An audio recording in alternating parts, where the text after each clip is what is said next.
Shut the hell up, shut the hell up, shut the hell up and get your work done. Subscribe to my channel. Subscribe to my channel.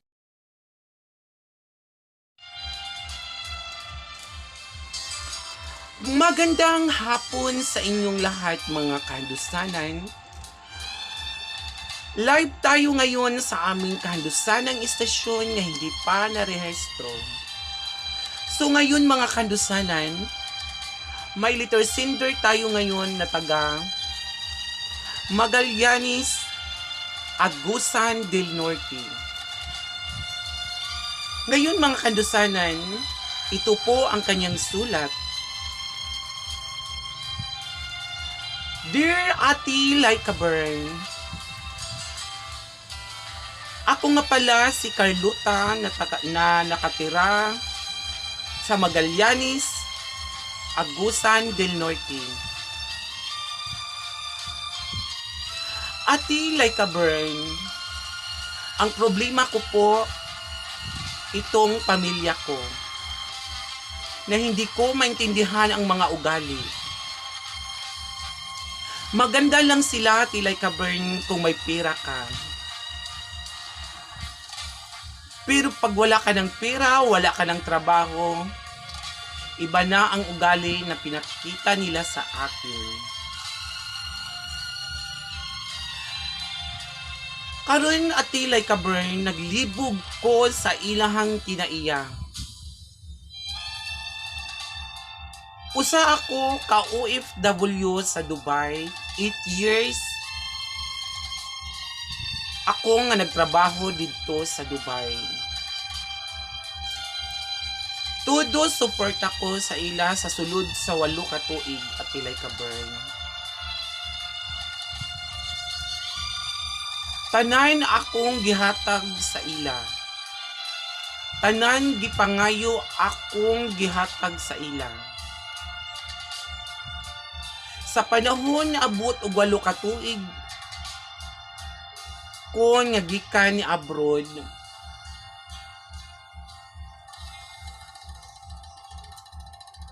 nausab ang ilang kinaiya. Nakaron at Tilay Kabern nga nagtambay na lang ko sa amo sa 2 ka tuig. Natingala naman lang ko at Tilay Kabern nga nausab man ang ilang pagtagad diri nako. Abi manggod nako at Tilay Kabern kung sila nga maayo diri nako. Dili man di ay at Tilay Kabern, maayo ra man gid ay ang akong pamilya kung naay ako. Ngano man jud at Tilay Kabern abot man gid sa punto nga natambay lang ko sa sud sa 2 ka tuig. Bumika nag-relax to at Tilay Kabern kay 8 ko ka tuig sa laing nasod nag-OFW. Kapoy puyat ang akong trabaho dito sa Dubai. Sulod sa 2 ko katuig nagtambay lang diri sa Pilipinas. Ila naman dayon ko pakitaon silang kinaiya. Abi na ko at Tilay Kabern sa panahon nga ako silang gisuportaran. Ug pag-uli nako nga gikan sa abroad, maayo sila sa ako. Kay katong panahon nga wala pa ko naka-abroad at Tilay Kabern, ila jud ko kanunay bikil-bikilon, tumboyon. Ingnon ra ko nila pinakaon. Kay lagi wala ko'y trabaho. Panahon at Tilay Kabern nga naka-abroad ko, maayo na sila diri nako. tudo suporta, tudo kayod, unsay gipangayo ihatag nako. Wala jud ko'y duha-duha nga paghatag nga suporta nila. Palit og yuta nga ilang gipangayo akong gihatag. Aron lang sila malipay. Panahon na nga tilay kabren nga nagtambay ko, nakauli ko sa Pilipinas. Nausab man sila tilay kabren. Kinaiya judi ay na nila at tilay kabren. Dili judi ay ingon nga nausab na sila. Wala sila kabalo sa akong plano at tilay kabren nga mubalik ra daay pud ko ug abroad. Ako lang sila gitambayan og ana ka kadugayon kung maayo sila sa ako gihapon. Ang kinaiya nila tilay kabren sa panahon sa wala pa ko naka-abroad, mao na po ilang gipakita diri nako kay nakita nila nga ako sa nakatambay. Wala na'y trabaho. Mao na nay nasilsil sa akong alimpatakan ug gunahuna tilay kabren nga puhon makabalik ko sa gawas, mag-ipon na jud ko og maayo para sa akong kaugalingon. Kay dili gyud ay bisag imong kadugo og imong pamilya, dili gyud ay ingon parehas mo og kinaiya. Ug musabot sa imo kay imo silang kadugo. Mao na tilay kabray nagpadala jud kog sulat diha sa kandusanan kay aron pud ko malinawan, malandagan ang akong hunahuna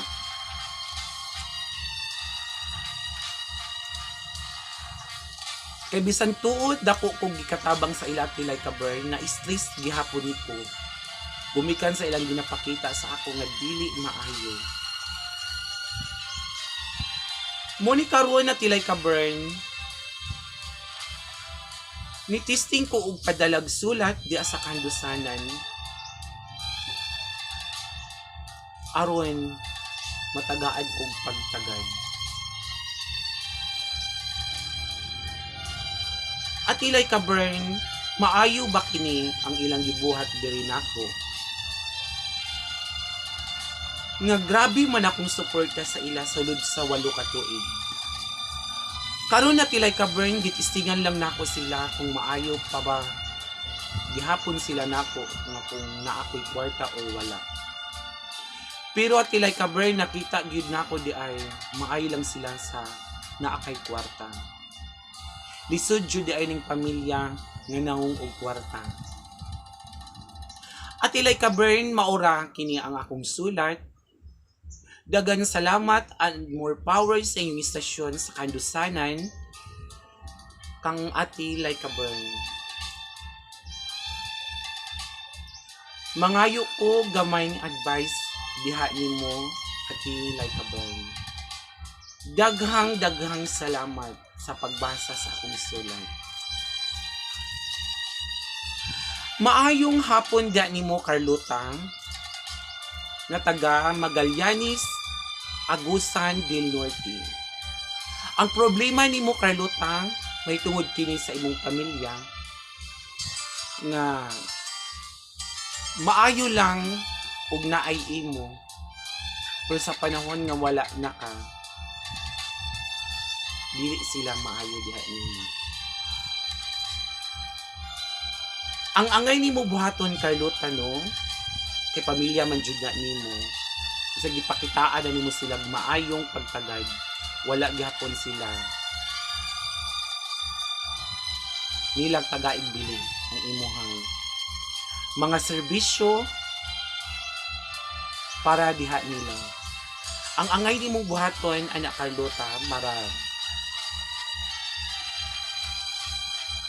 puhon makapundar ka, pag-ipon makabalik kag trabaho puhon, pag-ipon para sa imong kaugalingon ug ayaw na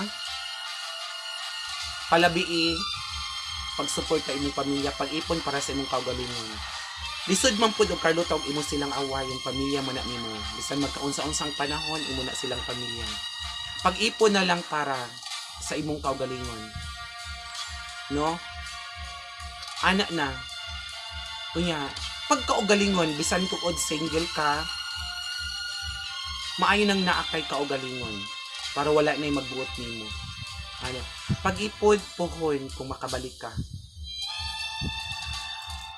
Carlota, daghang salamat sa imong sulat nga gipadala diri sa kandusan ng istasyon kang atilay kang Bern para ra pud ni sa mga tao nga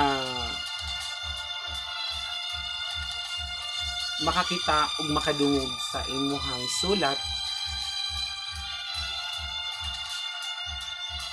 makarelate sila ani. Ug daghang salamat mga kandusanan, maayong hapon. Thank you for watching. Huwag niyong kalimutan mag-subscribe sa aming YouTube channel, Like a Bern Aninohon. Daghang salamat mga kandusanan.